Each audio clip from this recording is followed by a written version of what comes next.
আসসালামু আলাইকুম। আজকের ভিডিওতে আমরা দেখব ইজিপি রেজিস্ট্রেশন করার জন্য আপনার কি কি ডকুমেন্টস লাগবে এবং কি কি ডকুমেন্টস থাকলে আপনি ইজিপি রেজিস্ট্রেশন করতে পারবেন। আমাকে অনেকেই মেসেজ করেছেন কিভাবে ইজিপি রেজিস্ট্রেশন করতে হয় এবং ইজিপি রেজিস্ট্রেশন করার জন্য কি কি ডকুমেন্টস লাগে, কিভাবে আমরা করব সেই বিষয়ে। তাদের মেসেজের প্রেক্ষিতে আজকের টিউটোরিয়ালটা করা। তো চলুন শুরু করা যাক। দেখি আমরা ইজিপি রেজিস্ট্রেশন করার জন্য কি কি ডকুমেন্টস লাগবে। তো প্রথমে আমরা যদি ইজিপির একটা ওয়েবসাইটে যাই, ওয়েবসাইটে গেলে আমরা এখানে যে হোম পেজটা আছে সেই হোম পেজের আওতায় এখানে দেখবেন যে, এবং এখান থেকে আমরা যদি এই যে নিচে দেখতে পাচ্ছেন user registration manual Bangla, user registration manual ইংরেজি। তা আমরা ইউজার রেজিস্ট্রেশন ম্যানুয়াল বাংলা এখানে যদি আমরা ক্লিক করি, ক্লিক করার পরে ইজিপি রেজিস্ট্রেশন করার জন্য যে স্টেপগুলো আছে সেই স্টেপগুলো কিন্তু এই ম্যানুয়ালে সব কিছু দেওয়া থাকে। তা আপনারা চাইলে এই পেজটা ডাউনলোড করে আপনারা অথবা প্রিন্ট করে দেখে নিতে পারেন যে কি কি চাওয়া হয়েছে বা কি কি আছে সবকিছু কিন্তু দেখে নিতে পারেন।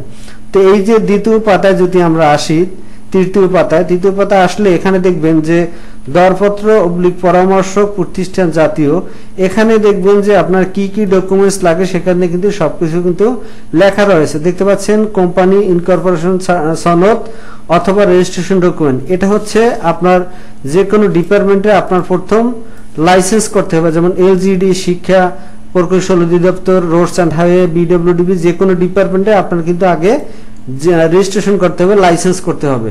তারপর হচ্ছে ট্রেড লাইসেন্স, তারপর হচ্ছে আপনার টিন সনদ, আয়কর সার্টিফিকেট যেটাকে বলি, ভ্যাট সার্টিফিকেট, বিল সার্টিফিকেট, তারপর হচ্ছে আপনার কোম্পানি এডমিন এর জন্য কোম্পানির মালিকাত অনুমতিপত্র, অথরাইজেশন লেটার। আমরা 300 টাকার স্ট্যাম্পে যে অথরাইজেশন লেটার করি সেটা হচ্ছে অথরাইজেশন লেটার। তারপর হচ্ছে এনআইডি কার্ড, জাতীয় পরিচয়পত্র অথবা পাসপোর্টের প্রথম দ্বিতীয় পাতা এরকম। তারপর হচ্ছে ইজিপি রেজিস্ট্রেশন ফি, জমা রসিদ এবং অথরাইজড এডমিন এর 1 কপি পাসপোর্ট সাইজের ছবি। এখানে 8টা ডকুমেন্ট চাওয়া হয়েছে। এই 8টা ডকুমেন্ট থাকলে আপনি ইজিপি রেজিস্ট্রেশন করতে পারবেন। তা আমি এর আগে একটা ইজিপি রেজিস্ট্রেশন করছিলাম, ওখান থেকে আমরা দেখি যে কি কি রেজিস্ট্রেশন করার জন্য আমরা ডকুমেন্ট আপলোড করেছি। আপনার অবশ্যই যে লাইসেন্স করার জন্য আপনার প্রথমে লাগবে আপনার নামে বা আপনার ফার্মের নামে আপনি একটা ট্রেড লাইসেন্স করবেন। ইউনিয়ন পরিষদ কিংবা পৌরসভা থেকে আপনি একটা ট্রেড লাইসেন্স দিবেন। ট্রেড লাইসেন্স নেওয়ার পর আপনি একটা টিন সার্টিফিকেট খুলবেন। খোলার পরে হচ্ছে আপনি ভ্যাট রেজিস্ট্রেশন করতে হবে। তারপরে হচ্ছে আপনার এই যে ট্রেড লাইসেন্স, টিন, ভ্যাট, এই 3টে ডকুমেন্ট পাওয়ার পরে আপনার কিন্তু যে কোনো ডিপার্টমেন্টে লাইসেন্স করার জন্য আপনি ফর্ম নিতে পারবেন এবং অ্যাপ্লাই করতে পারবেন। তারপর হচ্ছে আপনাকে কি দেবে, আপনাকে এই যে ব্লু বুক, এই ব্লু বুকটা লাইসেন্সের কপিটা যে কোনো ডিপার্টমেন্টে যদি আবেদন করেন এই প্রসেস অনুযায়ী আপনাকে ব্লু বুকটা দেওয়া হবে। তারপর হচ্ছে কি 4টা জিনিস হলো ট্রেড লাইসেন্স, টিন, ভ্যাট, তারপর হচ্ছে blue book, NID card, authorisation letter, picture. এই 7টা জিনিস কিন্তু আমার এই trade licence, tin, VAT, blue book করলে এবং authorisation letter, NID card, picture, এই 7টা জিনিস কিন্তু আমাদের চলে আসে।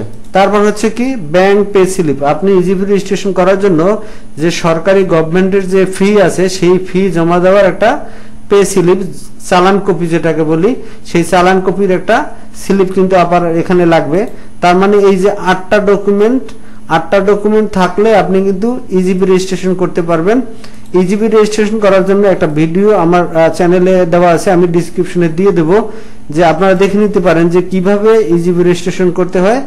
তাহলে আপনারা আপনাদের যে ইজিপি রেজিস্ট্রেশন করার জন্য কি কি ডকুমেন্টস লাগবে এবং কিভাবে করবেন সেই বিষয়ে টিউটোরিয়ালের মধ্যেই সবকিছু পেয়ে যাবেন। তো এই আজকের ভিডিও এ পর্যন্তই। আপনারা যারা আমার মেসেজ করে জানতে চেয়েছিলেন যে ইজিপি রেজিস্ট্রেশন করার জন্য কি কি ডকুমেন্টস লাগে, আশা করি আপনারা ভিডিওটা দেখলে অবশ্যই আপনারা ক্লিয়ার হয়ে যাবেন যে আপনারা লাইসেন্স করার জন্য আপনাদের কি কি ডকুমেন্টস দরকার।